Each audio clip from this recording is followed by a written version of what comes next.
प्यारे बच्चों नमस्कार। आज हम करते हैं 12th एनसीईआरटी के चैप्टर नंबर 2 की एक्सरसाइज 2.1। देखिए बेटा, इसमें दिया हुआ है 5 × 10⁻⁸ गुलाम तथा 3 गुणा 10⁻⁸ गुलाम के दो आवेश 16 सेंटीमीटर दूरी पर स्थित है। दोनों आवेशों को मिलाने वाली रेखा के किस बिंदु पर विद्युत विभव शून्य होगा। तो देखिए बेटा, यहाँ पे एक आवेश है, इस आवेश को मैं Q1 मान रहा हूँ और Q1 की वैल्यू आपको दी हुई है 5 × 10⁻⁸ गुलाम।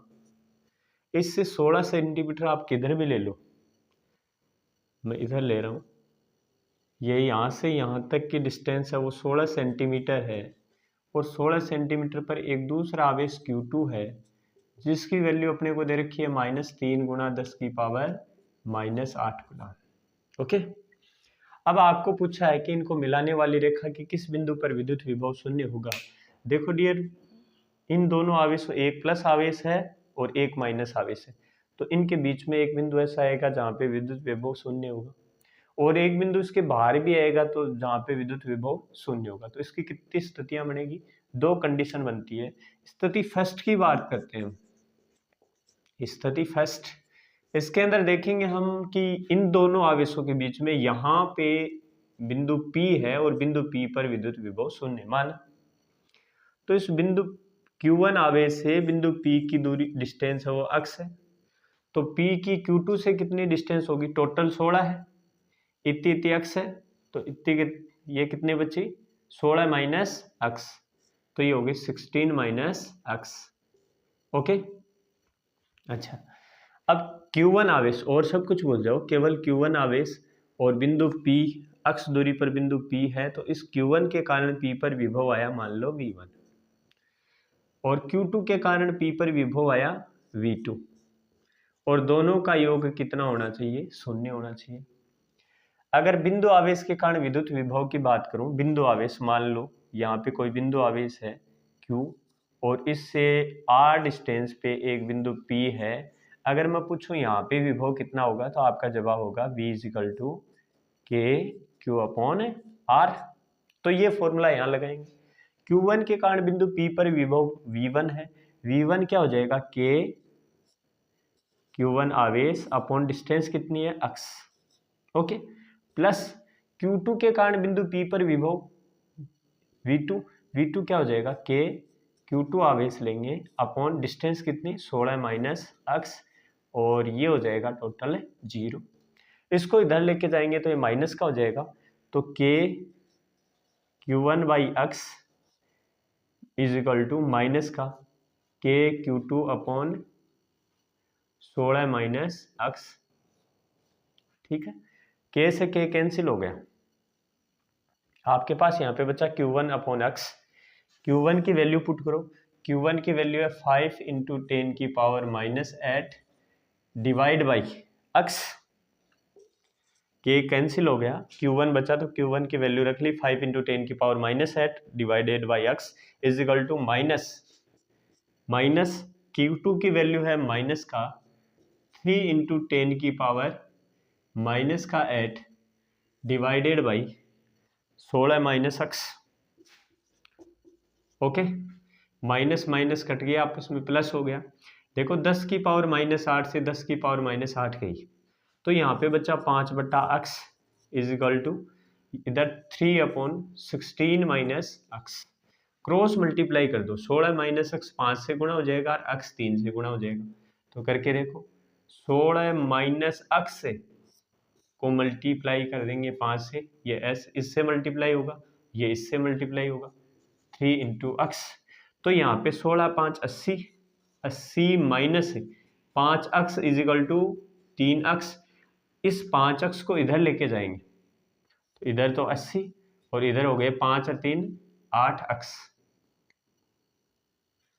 तो यहाँ से आपने x की वैल्यू निकाली, x = कितना हो जाएगा 80/8,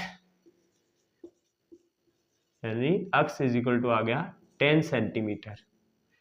तो देखिए अक्स कहाँ से माना था, Q1 से बिंदु P की दूरी मानी थी, तो Q1 से 10 सेंटीमीटर पर और Q2 से 16 माइनस 10 यानी 6 सेंटीमीटर, Q1 से 10 सेंटीमीटर और Q2 से 6 सेंटीमीटर पर ऐसा बिंदु है जहां पर इन दोनों आवेशों के निकाय का विद्युत विभव शून्य है। इसकी स्थिति सेकंड देखते हैं कि बिंदु बाहर हो तो मान लो यहाँ पे Q1 है जिसकी वैल्यू है 5 × 10⁻⁻8 कूलम। इससे 16 सेंटीमीटर पर दूसरा आवेश Q2 है जिसकी वैल्यू है -3 × 10⁻⁻8 कूलम। और इनको मिलाने वाली रेखा ये इनमें से ही तो आ रही है। यहाँ पे एक बिंदु P है तो P पर विभव माना शून्य है। तो ये Q1 से P है वो अक्ष डिस्टेंस पे है। तो Q2 से कितनी पर हो जाएगा बताओ? टोटल अक्ष में से 16 माइनस कर दो, अक्ष -16। तो अक्ष -16 डिस्टेंस पे Q2 से बिंदु P होगा। अच्छा, Q1 के कारण बिंदु P पर विभव V1 प्लस Q2 के कारण बिंदु P पर विभव Q2 के कारण V2 और दोनों का योग शून्य होना चाहिए। अब इसकी वैल्यू रखोगे तो Q1 के Q1 की बिंदु P से दूरी है अक्ष प्लस के V2 की वैल्यू है Q2, ये रही V2 की वैल्यू हो जाएगी के Q2 डिवाइडेड बाई अक्ष -16 = 0। इसको हम दूसरी तरफ भेजेंगे तो इधर क्या आ जाएगा बताओ? इधर आ जाएगा के Q1 अपॉन अक्ष और इधर आ जाएगा, ये माइनस का हो जाएगा के Q2 अपॉन अक्ष -16। इसको दूसरी तरफ भेज दिया तो माइनस का हो गया। अच्छा, के से के कट गया, Q1 अपॉन अक्ष बचा तो Q1 की वैल्यू रख दो आप। Q1 की वैल्यू रखोगे 5 × 10⁻⁸ डिवाइड बाई अक्ष = माइनस का।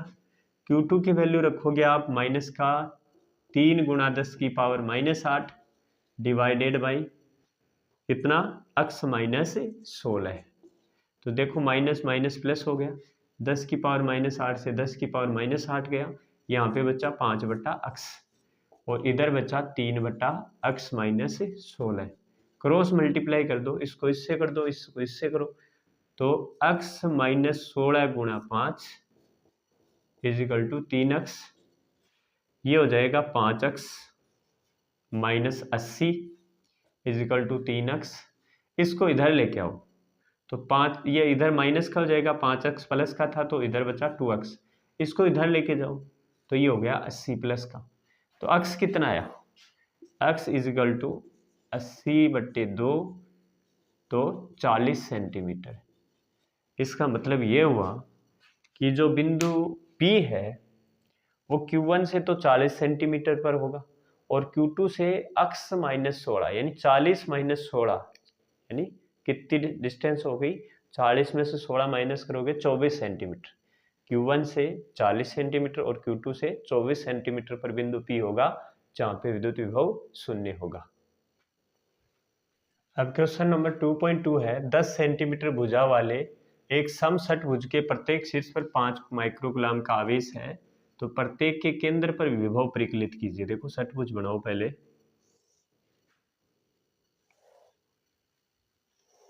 समषटभुज है, इसका मतलब इसकी प्रत्येक भुजाएं आपस में बराबर है। ये होगा 1 2 3 4 5 और 6।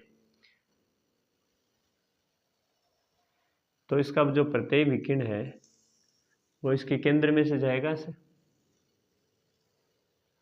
ठीक है। अच्छा, ये बिंदु A मान लूं, B मान लूं, C D E और F, और इसका केंद्र O हो गया जहां पे अपने को विद्युत विभव निकालना है। तो देखिए इसके प्रत्येक शीर्ष पर प्रत्येक भुजा भी दे रखी है 10 सेंटीमीटर, ये 10 सेंटीमीटर, ये 10 सेंटीमीटर, ये 10 सेंटीमीटर, ये भी 10 सेंटीमीटर, ये 10 सेंटीमीटर और ये भी 10 सेंटीमीटर।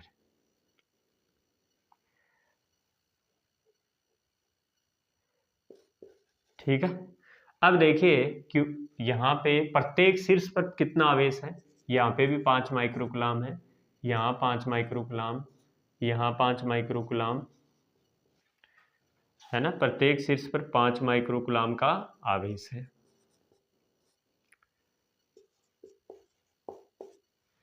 अच्छा, तो इनके विकिरण बराबर है, इसका मतलब ये जो दूरियां हैं, ओ से ए की दूरी, ओ से बी की दूरी, ओ से सी की दूरी, ओ से डी की दूरी, ये आपस में बराबर होगी, है ना। ओ ए बराबर होगा ओ बी बराबर ओ सी बराबर ओ डी प्लस बराबर ओ ई और बराबर ओ एफ। देखो क्यों बराबर होंगे, ध्यान देना। यहाँ पे पूरा, अगर ये मैं पूरे एंगल की बात करूँ, यहाँ से स्टार्ट करूँ और यहाँ कितना एंगल बन गया, 360 डिग्री का बन गया। अच्छा, तो इसके अंदर ये कितने कोण है, एक, टोटल तो एक बिंदु के चारों ओर 360 डिग्री का कोण बनता है।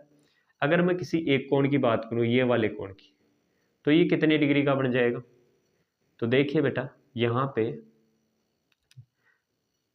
ऐसे कितने कोण बने हुए हैं, बराबर बराबर, एक, है ना, एक, दो, तीन, चार, पाँच और छः, मतलब छः बराबर भागों में बांट दो 360 को।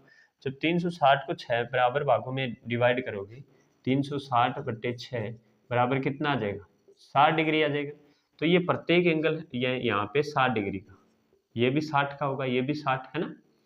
अच्छा, ये भुजाएं आपस में बराबर है, ये बराबर है, तो इसके सामने वाली जो ये कोण है, ये भी बराबर होंगे।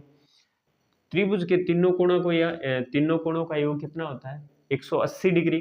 तो ये 60 डिग्री है, ये दोनों बराबर कोण लेने हैं, तो ये भी 60 डिग्री के हो जाएंगे।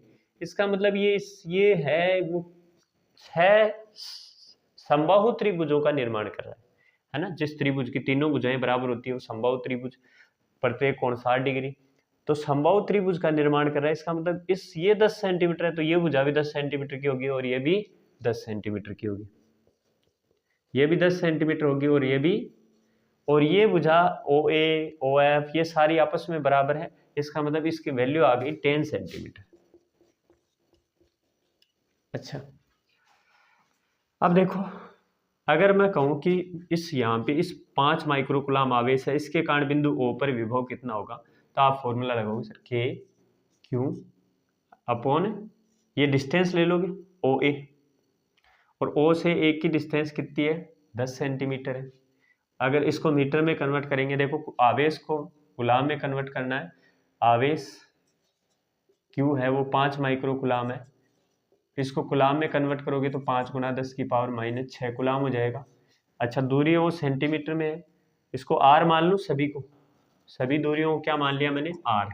जो R है वो है कितनी, 10 सेंटीमीटर। अगर इसको मीटर में कन्वर्ट करोगे 100 का भाग लगाएंगे, यानी 10 × 10⁻⁻2 मीटर, ये आ जाएगा। तो KQ अपॉन R। अच्छा देखिए, ये तो किसी एक, यानी एक इस 5 माइक्रोकुलाम के कारण यहाँ पे विभव आया, तो ऐसे कितने, ऐसे 6 आवेश है, ये यहाँ पे भी रखा हुआ है, यहाँ पे, यहाँ पे, यहाँ पे, सब सारे बराबर दूरियों पे 10-10 सेंटीमीटर पर, तो इसको 6 से और गुणा कर दो, या फिर अलग अलग निकाल लो। बिंदु ए पर स्थित 5 माइक्रोकुलाम आवेश के कारण ओ पर विभव प्लस बी के कारण ओ पर विभव, सी के कारण ओ पर विभव, डी के कारण ओ पर विभव, अलग अलग V A plus V B plus V C plus V D plus V E plus V F, है ना, सभी का जोड़ देंगे, या फिर किसी एक का निकाल के 6 से गुणा कर देंगे।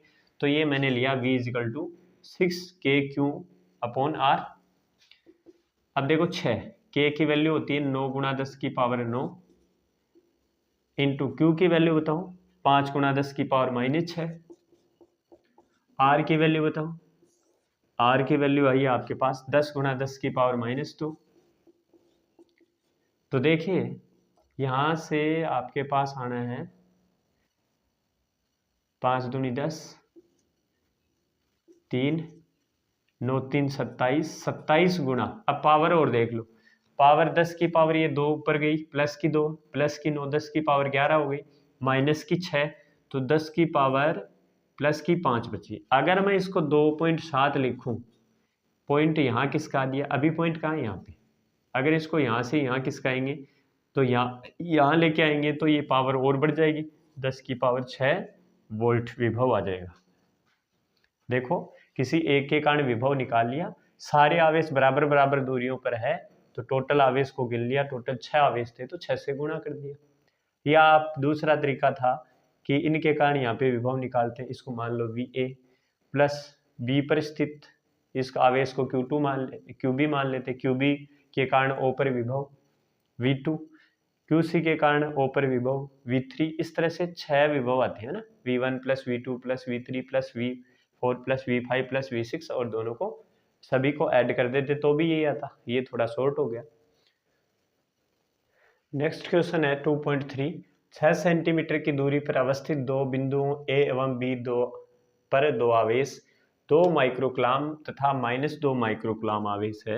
यहाँ पे कोई बिंदु A है, A पर है प्लस का 2 माइक्रोकूलम आवेश, एक बिंदु B है,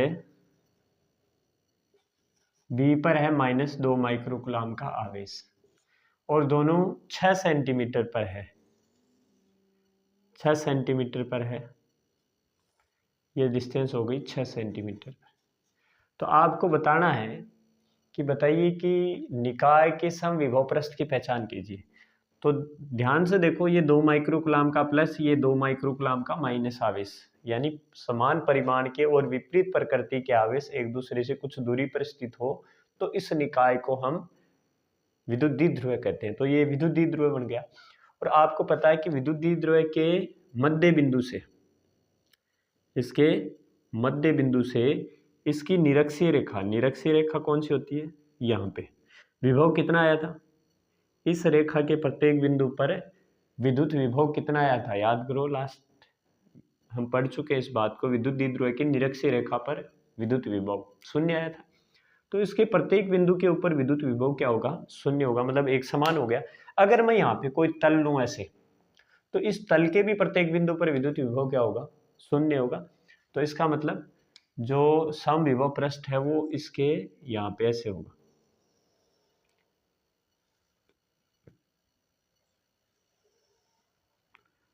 ऐसे होगा। देखो किस तरह से, ये ऐसे 3D के अंदर बिल्कुल इस निरक्षीय रेखा के ऊपर जो तल है वो इसका समविभव पृष्ठ है। तो देखिए इसको लिखोगे कैसे, AB, रेखा AB के मध्य बिंदु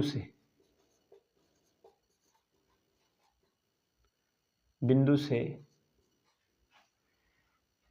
लंबवत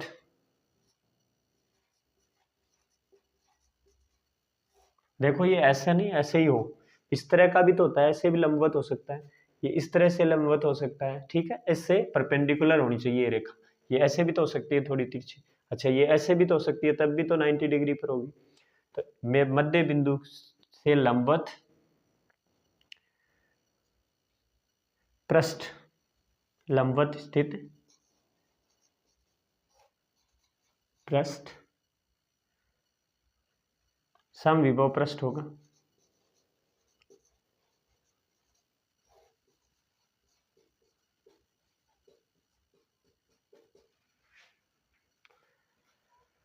अब देखिए दूसरा, इस पृष्ठ के प्रत्येक बिंदु पर विद्युत क्षेत्र की दिशा क्या है। देखो बेटा, इसमें कोई भी कहीं पर भी एक बिंदु देख लो, मैं यहाँ ले रहा हूँ एक बिंदु, यहाँ मैंने एक बिंदु P लिया। अगर मैं देखूंगा इस आवेश के कारण, 2 माइक्रोकूलम आवेश जो प्लस का है, इस आवेश के कारण मैं यहाँ पे विद्युत क्षेत्र देखूं तो इधर हो जाएगा, करेक्ट। अगर ये यहाँ पे -2 माइक्रोकूलम आवेश है बिंदु B पर, तो -2 माइक्रोकूलम आवेश के कारण विद्युत क्षेत्र देखूंगा तो ये इधर हो जाएगा। तो इसका परिणामी विद्युत क्षेत्र इन दोनों के बीच में होगा जो इधर है। तो परिणामी विद्युत क्षेत्र की दिशा किधर आई, परिणामी विद्युत क्षेत्र की दिशा A से B की तरफ, किधर आई, A से B की ओर। तो इसके प्रत्येक बिंदु पर, यानी यहाँ पे बिंदु कहीं ले लो चाहे आप, यहाँ पे एक बिंदु लिया, यहाँ पे देखते हैं विद्युत क्षेत्र किधर आता है। इस A पर जो प्लस आवेश है, इसके कारण प्लस आवेश के कारण विद्युत क्षेत्र, अरे याद नहीं है, प्लस आवेश के कारण विद्युत क्षेत्र की दिशा त्रिज्यी बाहर की तरफ, और माइनस आवेश के कारण विद्युत क्षेत्र की तीव्रता की दिशा त्रिज्यी अंदर की तरफ होती है, याद करो। तो इस प्लस क्यू आवेश के कारण तो इसको मिलाने वाली रेखा पर बाहर की ओर ए की दिशा, ये EA हो गया, और माइनस आवेश के कारण यहाँ पे विद्युत क्षेत्र की तीव्रता की दिशा त्रिज्यी इधर हो जाएगी, EB। तो परिणामी विद्युत क्षेत्र इनके बीच में होगा। तब भी क्या आया, A से B की ओर। तो इसका आंसर क्या हो जाएगा, B का। बिंदु ए से बी की ओर, ई की दिशा किधर होगी, ई की दिशा होगी बिंदु ए से बी की ओर।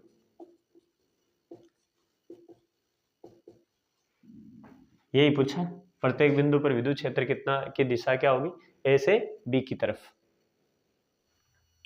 क्वेश्चन नंबर 2.4 है, 12 सेंटीमीटर त्रिज्या वाले एक गोलीय चालक के पृष्ठ पर 1.6 इंटू 10 की पावर -7 कूलाम का आवेश एक समान रूप से वितरित है। गोले के अंदर, गोले के ठीक बाहर और गोले के केंद्र पर केंद्र से 18 सेंटीमीटर पर अवस्थित किसी बिंदु पर विद्युत क्षेत्र, देखो विद्युत क्षेत्र पूछा तो यानी चैप्टर नंबर 1 से क्वेश्चन लिया गया। तो ध्यान देना, अपने पास एक गोलीय चालक है और चालक गोला, इसका मतलब इसके ऊपर प्लस आवेश होता है, वो इसकी सतह पर होता है।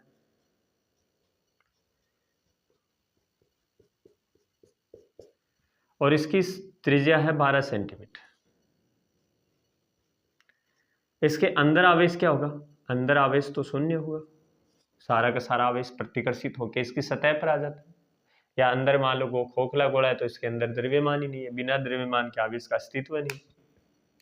ठोस गोला है तो, ठोस चालक गोला है तो इसके जो प्लस प्लस के बीच में प्रतिकर्षण होता है और आवेश सारे सतह पर आ जाते हैं। तो देखो ये है। अब देखिए, अब आपको पूछा है गोले के अंदर, गोले के अंदर तो आवेश है ही नहीं, है ना। कितनी कंडीशन, गोले के अंदर मान लो यहाँ पे 12 सेंटीमीटर से कम दूरी है, मान लो 11.9 भी है तो भी ये इसके अंदर आ जाएगा। और अंदर विद्युत क्षेत्र कितना होता है, अंदर आवेश 0 है तो अंदर ई का मान कितना हो जाएगा बच्चों, 0 हो जाएगा। अच्छा, उसके बाद में गोले के ठीक बाहर, गोले के ठीक बाहर का मतलब होता है यहाँ, है ना, जस्ट यहाँ। और यहाँ ये बिंदु है वो 12 सेंटीमीटर दूरी पर है, इसका मतलब V is equal to, sorry E निकालना है ना इसमें, E फर्स्ट चैप्टर से क्वेश्चन है ये, E is equal to KQ upon R square, यानी सतह पर विद्युत क्षेत्र की तीव्रता का सूत्र होता है KQ अपॉन R स्क्वायर। तो K की वैल्यू 9 इंटू 10 की पावर 9, Q की वैल्यू कितनी दी हुई है बताओ, Q R तो दे रखा है, यानी कैपिटल R जो त्रिज्या है इसकी वो 12 सेंटीमीटर है, तो इसको अगर मीटर में कन्वर्ट करोगे 12 सेंटीमीटर, और अगर मीटर में कन्वर्ट करना चाहो तो ये जाएगा 12 गुणा 10 की पावर -2 मीटर। अच्छा, डिवाइड 100 से करेंगे ना, ऊपर जाएगा 10 की पावर -2 हो जाएगा। उसके बाद में आपको दिया हुआ है आवेश, आवेश कितना दे रखा है, Q की वैल्यू, Q की वैल्यू दे रखी है बच्चों 1.6 इंटू 10 की पावर -7 कूलाम, ये Q की वैल्यू दे रखी है।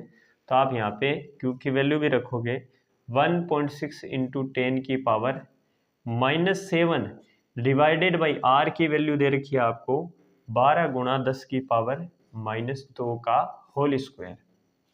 ओके, अब देखिए E इजिकल टू हो जाएगा, E इजिकल टू, इस पॉइंट को हटा दो, नीचे 10 और आ गया, तो 9 को 16 से गुणा करोगे 144 आ गया, ठीक है। और डिवाइड बाई इंटू 10 की पावर 9 और 10 की पावर -7, तो 10 की पावर प्लस की 2 बची ऊपर, 12 का होल स्क्वायर 144 आ गया, 10 की पावर -2 का होल स्क्वायर 10 की पावर -4 आ गया, और इंटू एक 10 है ही, इंटू 10। देखिए डियर, यहाँ पे अपने पास 144 से 144 कैंसिल हो गया। अच्छा, ये 10 की पावर 3 बची नीचे, क्या बची, 10 की पावर -4 है और 10 की पावर +1 है, इसका मतलब -3 बची, ऊपर ले आएंगे +3, और प्लस 10 की पावर 2 पहले से थी, तो कितना आ जाएगा 10 की पावर 5, और इसका मात्रक होता है E का, E is equal to F upon Q होता है ना, तो या तो न्यूटन पर कूलाम लिखो या वोल्ट पर मीटर, तो न्यूटन पर कूलाम, इतना विद्युत क्षेत्र इसकी सतह पर होगा।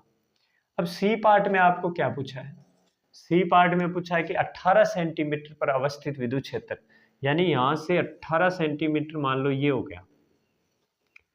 अब यहाँ पे विद्युत क्षेत्र, तो गोले के बाहर विद्युत क्षेत्र की तीव्रता का फॉर्मूला आया था E out is equal to KQ upon ये स्मॉल आर ले लें, स्मॉल आर स्क्वायर, और स्मॉल आर की वैल्यू दे रखी है आपको स्मॉल आर कितना दे रखा, 18 सेंटीमीटर। इसको मीटर में कन्वर्ट करोगे तो 18 गुना 10 की पावर -2 मीटर आ जाएगा। ये किसकी वैल्यू होगी, स्मॉल आर की वैल्यू होगी। तो देखिए ई आउट आएगा, के की वैल्यू 9 इंटू 10 की पावर 9 इंटू क्यू की वैल्यू है 1.6 इंटू 10 की power -7 divided by R square है, इसका मतलब 18 गुना 18 इंटू 10 की पावर -2 का होल स्क्वायर। तो ई आउट इज इक्वल टू 9 को एक पॉइंट, ये पॉइंट हटा दो तो यहाँ पे आपके पास आएगा, या फिर ऐसे लिख दो, क्या ऐसे लिख दो, पॉइंट रहने दो, ये कट सकता है। देखो 18 को 2 बार लिखेंगे तो कट जाएगा। 9 गुना 10 की पावर 9 इंटू 1.6 इंटू 10 की पावर -7 डिवाइड बाई, इसको देखो होल स्क्वायर है तो लिख सकते हो 18 गुना 18 इंटू 10 की पावर -4, इसको तो एक जगह कर दो, ये कट गया ना 2 बार, 9 दूनी 18। अच्छा इसका पॉइंट हटा लो, चलो तो ये 10 आ गया, ये 16 हो गए तो 2 को से काटा 8 आ गया, ठीक है। फिर ये 9 आ जाएंगे और ये हो जाएंगे 4।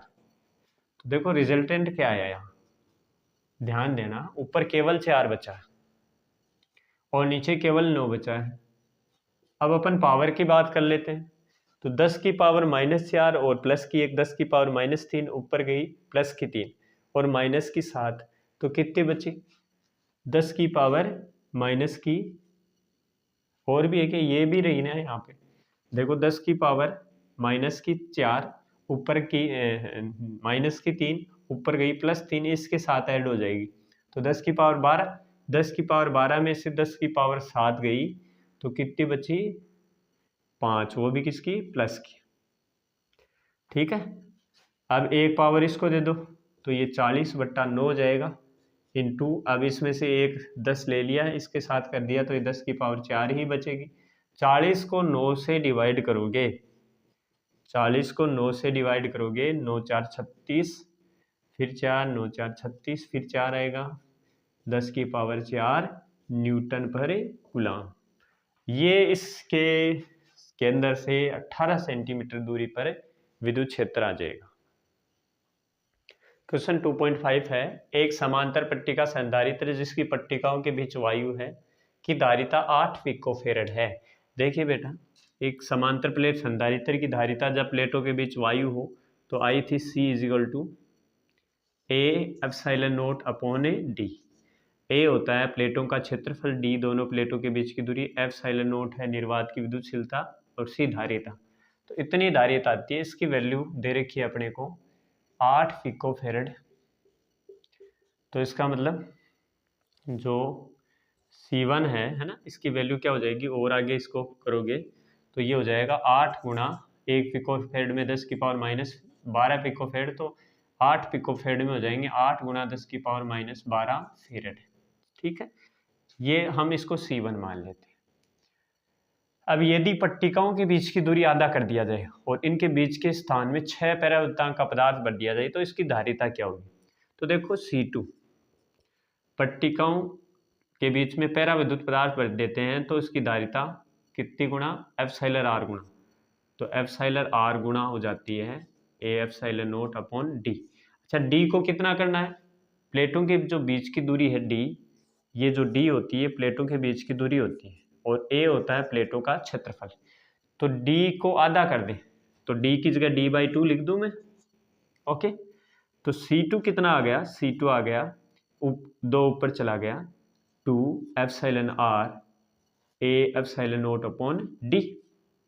अच्छा A/0/d को C1 लिख सकते हैं, तो C2 कितना आ गया, C2 आ गया 2 इंटू ε/r इंटू C1, सारी वैल्यू पुट करो तो C2 आ गया आपके पास 2 इंटू ε/r की वैल्यू 6, पैरा विद्युतांक दे रखा है ना 6 पैरा विद्युतांक, ये किसकी वैल्यू है, ε/r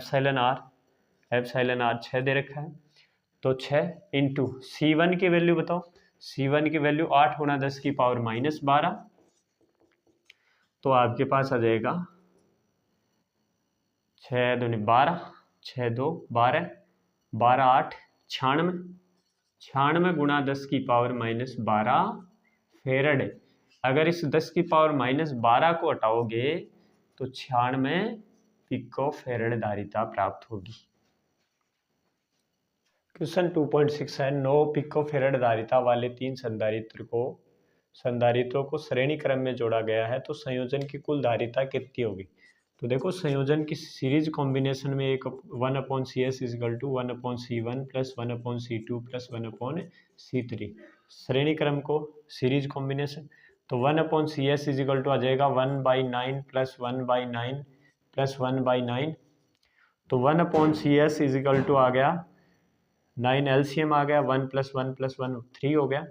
तो CS कितना आ जाएगा 9/3 = उल्टा कर दो इनवर्स 3 माइक्रोफेरड है।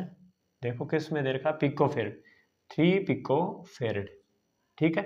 अब यदि संयोजन को 120 वोल्ट की सप्लाई से जोड़ दिया जाए तो प्रत्येक पर संधारित्र पर विभवांतर क्या, विभवांतर पूछा है। तो देखो बेटा V1, दूसरे का विभवांतर V2 और तीसरे संधारित्र का विभवांतर V3 और टोटल है 120 वोल्ट। देखो आपको पता है चूंकि C1 = C2 = C3 दिया हुआ है, इसलिए V1 = V2 = V3 हो जाएगा और इसको हम V मान लेंगे तो V + V + V V3V हो गया = 120। तो V आ जाएगा 120/3 = 40 वोल्ट। कहने का मतलब पहले संधारित्र पर भी विभव 40 वोल्ट होगा, दूसरे पर भी 40 होगा और तीसरे पर भी 40 वोल्ट होगा। ओके।